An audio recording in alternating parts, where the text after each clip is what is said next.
Hi everyone, it's Thane and Judy here. I'm stopped here at a ranger station in one of the ruins outside of Mountainair, and this is the ranger station here. They're off to lunch right now. We just happened to come at the wrong time. But anyway, you can hike up to the ruins. It's a very easy hike. They even have back here, if I can see it, back this away behind me. Behind the ranger station, there's a handicapped access too, or out here, main trail from the ranger station goes up that away, up the hill to the ruins, and I'll have a shot of them in a moment here, but I'm enjoying the shade. It's about 82 degrees out here. This ruins is about 40, 50, maybe 60 miles in a south direction out of Mountainair. So it's for a nice day trip down here. If you want to explore, see some of the history of the ancient era when the natives had all kinds of interesting fortifications and villages here, as well as when the Spanish arrived, probably 4 or 5 centuries ago. In fact, I'll show some of the ruins behind me. Not the nice ranger station there, but back here, you can see on the hill up here, there's some of the ruins, and I'll be going up there in a moment and get some closer video and shots of that. But just to give you a feel of the trail that I'm on right here. And it's Judy way down there, the entrance of the trail, coming up to catch up with me. And we're going to have to get our sunglasses on. I just finished cleaning them in the restrooms. The restrooms are really nice here at the ranger station, though they do have a couple porta potties kind of behind me here on the outside on the trail. So if you don't want to go all the way up to the ranger station, you don't have to. And anyway, lots of interesting vegetation and stuff. I'll be filming some of that too and including it in this little segment. Cheers. So here's a little map of the Salinas Pueblo missions here. This particular one is Gran, how did you pronounce that, Judy? Quivira. Anyway, it hints that it's got, in its 800-year history, it's layered and complex. The Tompiro Indians, whose plazas and apartments you will see lived in the edge of survival, far from other pueblos and in a town with very little water. Anyway, it's kind of a map of, we are here. We're probably going to take the short hike up to it. That's probably the handicapped way, I think. And see what's up there. Cheers.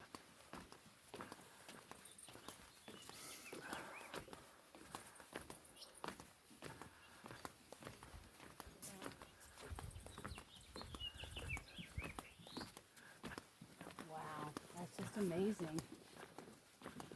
Hello. Hey. Pretty good.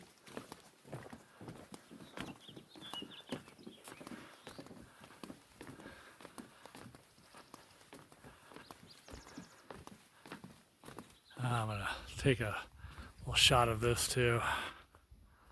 This is neat around here, view. We just hiked up so far. Yep, Judy's getting away from me. You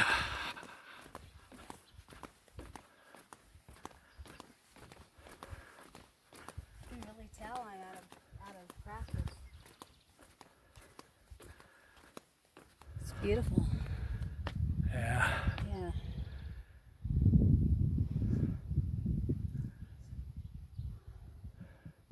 No wonder they built their pueblo up here. They got a view from the top of this hilltop that's second to none. Okay, let's finish the hike. And We're almost there. A nice cool breeze. Yeah, the breeze is great too.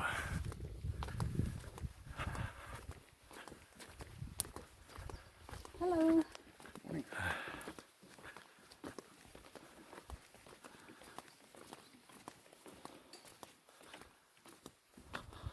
Ooh, a little shade feels so nice. Even though it's 82, the sun just beats down on you in New Mexico here. being so far south, we have the sun at a little sharper angle over your head where it's harder to find shade. So lots of sunscreen and a hat. Yeah, like Judy's showing you the right way to do it, wearing a hat.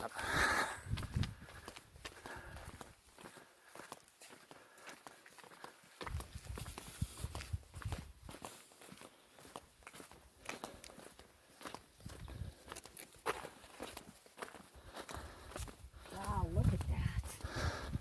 Oh my God. Yeah, this was a nice big city at one time. You know, this could have housed a lot of people up here. You want to go ahead and go in here first? So this is the entrance to the heart of this place.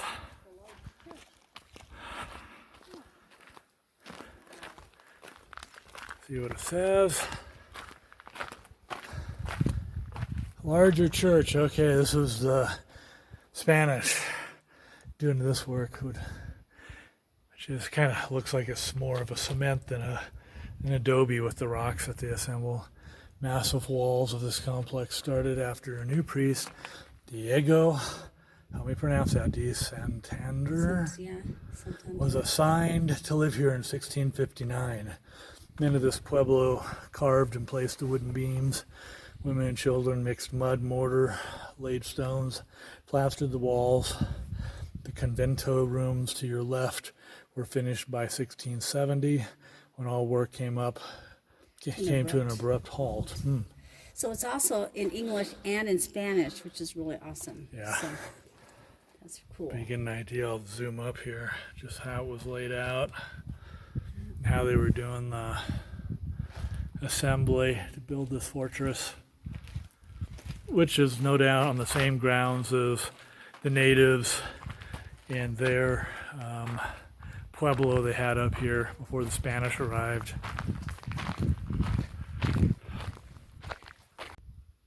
So here we are in a big room. I'll probably have to get some close-up photos of how they did this masonry. Yeah, it's just gorgeous. And Yeah.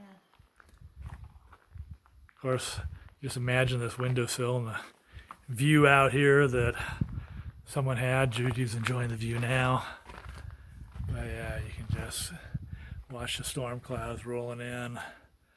Praying for a little water, of course, because there's no rivers or lakes or anything like that here. No sign of wells that were dug. It would have been a struggle with any of the water needs for anyone staying here. So anyway, we're finishing up our tour. This is a little bit of an extended trip out of Mountainair, but if you're ever in Mountainair, you know, it's about an hour and a half south of Albuquerque. Fly into the Albuquerque Sunport. You'd catch a rental car and come on down an hour and a half south towards Mountainair, and then you can visit the ranger station there in town, and I'll be including that in another section of this video too, of just where that's at and how to find it. And they can give you all kinds of information on where all these different excavations are happening at and ruins around the Mountainair area. And you can make a day out of it, or even a good weekend visiting all these different sites. It's definitely a nice little excursion from the regular 9 to 5. So come on out and enjoy it. Lots of sunshine and nice warm weather too. So I'll just give one more panoramic shot here. That's pretty cool. And you can see down the valley behind me, That's amazing. the view from this mountaintop that the natives and then eventually the Spaniards had. It's something else. So it looks like the Mission Church from 1630 to 1670, you know, that's almost 400 years ago. Yeah, 1630. And it's almost 2030 in another The 9 reeds are years, still- 8 years. They're still here. But yeah, here's the Mission Church here and the information about it. First Franciscan arrived here. Francisco Latredo started the church walls you see on the right in 1630. After only 2 years of work, Friar Latredo left Las Hermanas to go west to Zunis. 5 more years passed before workers led by Francisco de Acevedo, the priest at Mission Abo, could finish this church. This church called San Buenaventura. You can probably say the Spanish better than I can. Jump in anytime. I butcher this too much. Way too much English and no high school Spanish. I'm so ashamed of myself. Anyway, here's kind of a view of this. Must have been the first church they were working on. And up here, these ruins, part of the convent it looks like, and other living quarters for the community.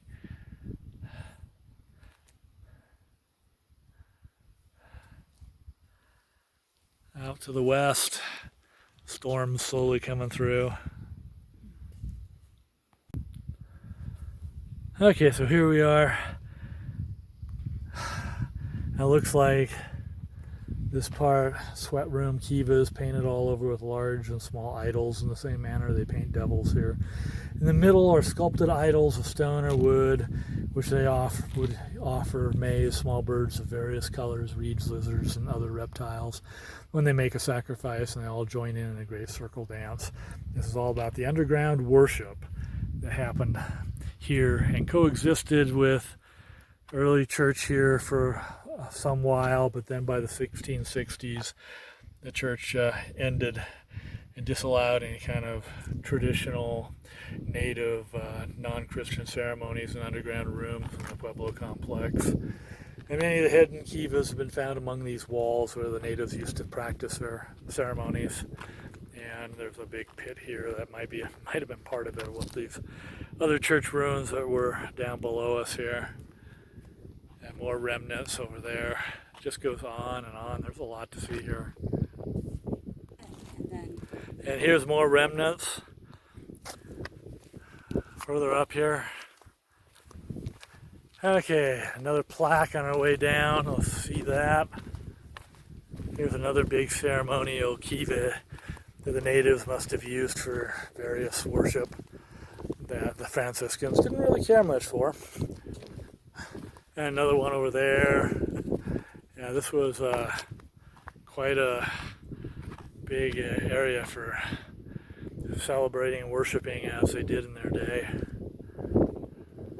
Okay, let's read this last plaque. And we probably should head back to town. And like I mentioned earlier in another little shot, we're probably a good 50 miles south of Mountainair. Okay, there you go. There's your plaza. Ah, the heart of the Pueblo, yes. Okay. This is Central Plaza. It was a busy place in the 1500s. Here the temperos of this village called silos cooked, made pottery, fashioned tools, performed ceremonies, and traded their wares. This was like a big trading post. And not only the natives had their various trails between different pueblos in the area and the region, but when the Spanish came through here too, they eventually settled the same place and tried to early on, live peacefully with and coexist with the natives. But there was always tension in any community, and a lot of good came from it as well as plenty of bad. But anyway, traded their wares, located at a gateway between the Rio Grande Pueblo and Plains Indian worlds, and near valuable salt lakes. The Silos was a regional trade center during trade fairs and religious ceremonies. Hundreds of Pueblo and Plains Indians would gather in this plaza. And definitely, from what we've walked around, they could easily accommodate that kind of numbers. Anyway, so along this hillside that we're standing at, it's hard to believe today, but I guess it was a lot of crops and game hunted here. It says drought-resistant corn planted 8 inches deep on this north slope was a staff of life for this pueblo. Archaeology here reveals tiny fragments of beans, squash, pinon nuts, yucca, prickly pears, along with the bones of tens of thousands of jackrabbits, cottontails, deer, pronghorns, and even some bison. After Spanish priests and settlers came to New Mexico, European wheat, cattle, sheep, and goats joined the earlier Indian foods. So here's kind of some of the pictures and artist renderings of what this hillside might have looked like as people were gathering, hunting, arrowheads, different plants, pears, food. And if we look away to the area around here, like I say, it's hard to believe this was fertile ground for farming. All I see is a lot of rocks and a lot of cactus and stuff like that, but if you work hard enough, you can achieve anything. So coming down the pathway here, there's this bowl naturally formed here, it looks like. And I was just thinking to myself as we were walking down the trail, this is a perfect spot for capturing water. Because, even 400 years ago, they were doing rainwater collection. Amazing. It's not a new concept for earth ships or anyone else. So, looks like they lived on this ridge 400 years ago, had no stream nearby to tap for drinking, cooking, and building. Now look for hollowed out shape on the ground ahead. The basin you see here is just one of more than 30 such shallow pits built on this slope to catch runoff from sporadic rains. Water held here for a few weeks, supplanted by wells and roof-fed cisterns in the Las Hermanas. Here's some of the pottery they found clearly for holding drinking water and artist rendition of what it would have looked like back then, gathering from the Pueblo. Neat. And so, in this area on this hillside, I guess, when the very first settlers came to it, they were doing underground housing. Like I mentioned before, earth ships in a simpler form. First people known to live in this area built their homes partially underground with upper walls, wooden roofs, by thick layers of earth. For many centuries, these pit houses were the most typical dwellings to be found in the Southwest. Hockles with woven wicker walls plastered with mud replaced pit houses about 900 years ago.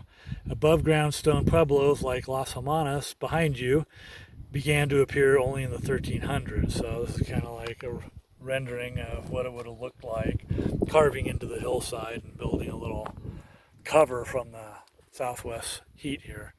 But I guess the archaeologists have found remnants of that kind of activity going on here, housing early forms of earth ships before they moved up the hill here to the grandiose stone pueblos. Yeah, pretty neat. Thank you for watching an episode of Nature Preserved Life in Mountainair, New Mexico. If you'd like to follow along and support our channel, please press the subscribe button and gong that bell to be notified. After all, it's free. Free is a very good price. In the future, we'll plan to focus our episodes on our eco-friendly build of earthen construction and dark night astronomy, that big guy there, and tourism of the regional area, as well as establishing a Patreon account for the sole support of wildlife in Deer Canyon Preserve. So stay tuned. Cheers.